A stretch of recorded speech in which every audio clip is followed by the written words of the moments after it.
Otras funciones que aprendimos en PHP y también existen en MySQL son, por ejemplo, la posibilidad de eliminar espacios al principio y al final de una cadena de texto. Tal como PHP tenía la función trim, MySQL nos va a ofrecer la función trim, left trim y right trim, con las funciones ltrim y rtrim respectivamente. Y tal como sucede en PHP, estas funciones eliminan los espacios que están al principio o al final de la cadena de texto, pero no afectan a los caracteres intermedios. Por citar un ejemplo que ya hemos visto, voy a volver al código SQL, pero primero me voy a copiar el ejemplo que habíamos hecho, que concatenaba los nombres y los apellidos, y si no tenía nombre o apellido poníamos un espacio vacío, una cadena de texto vacía en su lugar. Voy a ir al código SQL, lo voy a pegar y lo voy a ejecutar. Y como podemos ver, en el caso de fuertes tenemos un espacio vacío al principio y no al final. Este espacio vacío al principio es por este espacio que generamos aquí. Bueno, esto lo puedo pasar por la función de trim para que se elimine cualquier espacio que queda, y si el usuario no tiene nombre ni apellido, queda en realidad una cadena de texto con un espacio. Si vengo al inspector de value, podemos ver que esto tiene un espacio, que es el espacio que tenemos aquí. Entonces, si quedó un espacio al principio o un espacio al final, porque si tengo uno de los dos datos y el otro no, lo elimino. Y si solamente quedó espacio, también lo voy a eliminar. Ejecuto esto y ahora podemos ver que fuertes no tiene un espacio al principio y que estas columnas tampoco tienen un espacio, sino que son una cadena de texto vacía. ¿Por qué? Porque este único espacio generado se eliminó. Entonces, por medio de la función de trim, podemos lograr este comportamiento de eliminar los espacios que no necesitamos. Ahora, otra función que también tenemos adentro del MySQL que existe en PHP es el hasheo de las cadenas de texto. Habíamos dicho que hashear no era otra cosa más que, digámoslo con muchas comillas, encriptar una cadena de texto, pero sin el algoritmo para desencriptarlo. Es unidireccional.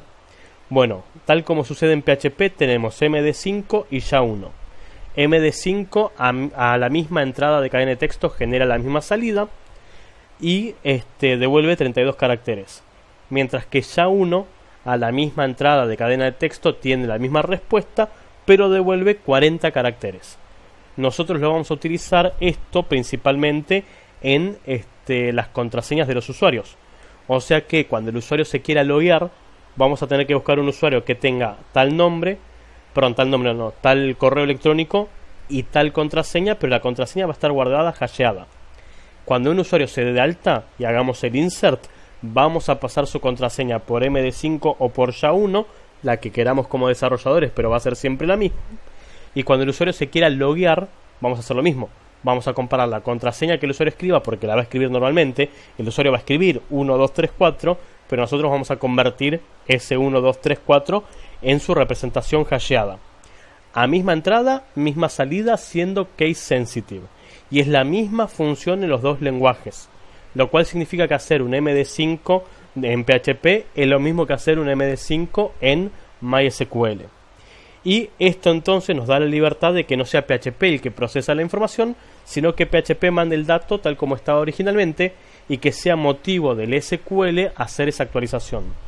De hecho, yo lo que voy a hacer ahora es agregarle a todos los usuarios que su contraseña esté convertida con este algoritmo de MD5 o SHA-1. ¿De qué depende? De lo que hayamos hecho como estructura con los usuarios. Si nuestros usuarios tienen la columna de contraseña con 32 caracteres, va a ser un MD5. Y si tienen la contraseña con 40 caracteres, como es el caso de la clave, es porque estamos esperando utilizar un SHA-1, como podemos ver en este caso, que es de 40 caracteres. Entonces voy a hacer un update global que a todos los usuarios le va a setear la clave que ya tenía, o la columna clave, perdón, por el mismo valor que ya tenía originalmente. O sea que la clave va a pisarse por la clave. ¿Cuál es la única diferencia? Que la clave la voy a pisar por el SHA-1 de esa contraseña. Entonces, lo que sea que tenía, lo convierto a SHA-1 y lo reemplazo en todos los usuarios porque no estoy usando ningún filtro where. Esto para mis usuarios de prueba, los que ya tengo cargados. Voy a ejecutar el script. Me está diciendo es muy peligroso porque no hay un filtro where en mi update. Si lo quiero hacer de todas formas, le voy a decir que sí. Y cuando vuelva al listado de usuarios y actualice, vamos a ver que todos los usuarios en la columna de la contraseña ahora tienen 40 caracteres en vez de tener 1, 2, 3, 4. ¿Por qué? Porque hicimos la actualización de la contraseña a su versión SHA-1. Este SHA-1 lo voy a utilizar cuando el usuario se dé de alta en el insert, lo voy a usar cuando el usuario cambie su contraseña en el update, y lo voy a hacer cuando el usuario quiera loguearse en el select para ver si el usuario existe o no existe. Voy a darle la responsabilidad entonces a MySQL para manipular esta información. Y lógicamente este update lo voy a copiar y lo voy a dejar justo al final de la consulta del insert de toda la base de datos.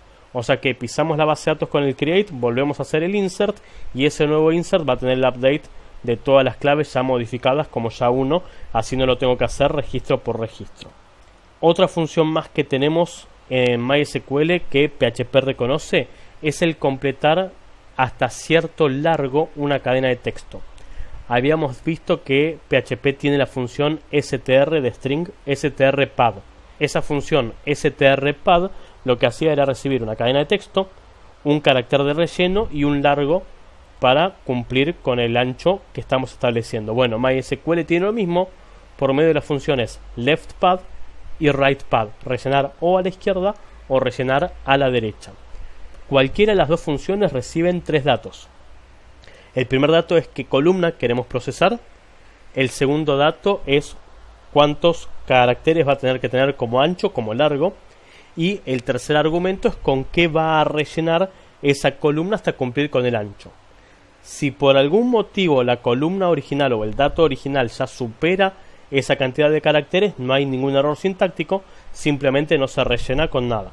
Pero podemos hacer entonces que el ID, si yo voy y pido los IDs en la base de datos, por más que lo hayamos definido como 0 fill, va a llegar como un valor numérico. O sea que el lpad y rpad nunca lo utilicen con números porque PHP no entiende los ceros a la izquierda. Para PHP el 0 a la izquierda va a seguir siendo el número 1. 00001 llega como 1. Distinto es el rightpad. El rightpad sí se va a respetar porque empieza con algo que no sea un 0 a la izquierda. Pero dentro de lo posible esta función sí la vamos a hacer desde PHP una vez que recibimos la información. Si quiero completar con ceros a la izquierda, recibo el valor numérico normal y por medio del strpad de PHP le agrego el espacio que está faltando o el contenido que le está faltando para llegar al ancho que establecimos. Y un par sueltos que es posible que no los usen nunca, pero es importante saber que están. Por un lado tenemos la función length que nos permite obtener la cantidad de caracteres que tiene una columna. Voy a venir al SQL y le voy a decir que quiero en mi consulta traer el email y el length del email as cantidad de caracteres. Ejecuto esto y podemos ver que además de traer el correo electrónico tengo una columna que me dice cuántos caracteres tiene el correo. Lógicamente por ahí es una función más de validación que otra cosa para verificar que estemos cumpliendo con alguna restricción de largo o de cantidad de caracteres. También tenemos la posibilidad de invertir una cadena de texto por medio del reverse. No creo que lo necesitemos. Y si por algún motivo queremos hacer un reemplazo de caracteres desde el SQL, tenemos la función replace. Esa función replace recibe tres datos. ¿Qué cadena de texto es la que vamos a modificar? ¿Qué es lo que vamos a buscar? ¿Y qué es lo que vamos a poner en cada una de las ocurrencias que estamos buscando? Y lógicamente, si no encuentra lo que estamos buscando, no hay error sintáctico, se retorna la cadena de texto original que teníamos en un principio. Con estas funciones, entonces, podemos procesar las cadenas de texto según lo que necesitemos, pero siempre tengamos presente que las mismas existen en PHP y le podemos dar la responsabilidad a cualquiera de los dos lenguajes dependiendo de cómo nos sentimos más cómodos nosotros como programadores. todo lo que es procesamiento de texto les recomiendo que lo haga el MySQL, de forma tal de que PHP quede un poco más limpio y no esté plagado de if o de funciones, sino que simplemente muestre la información que fue recibiendo.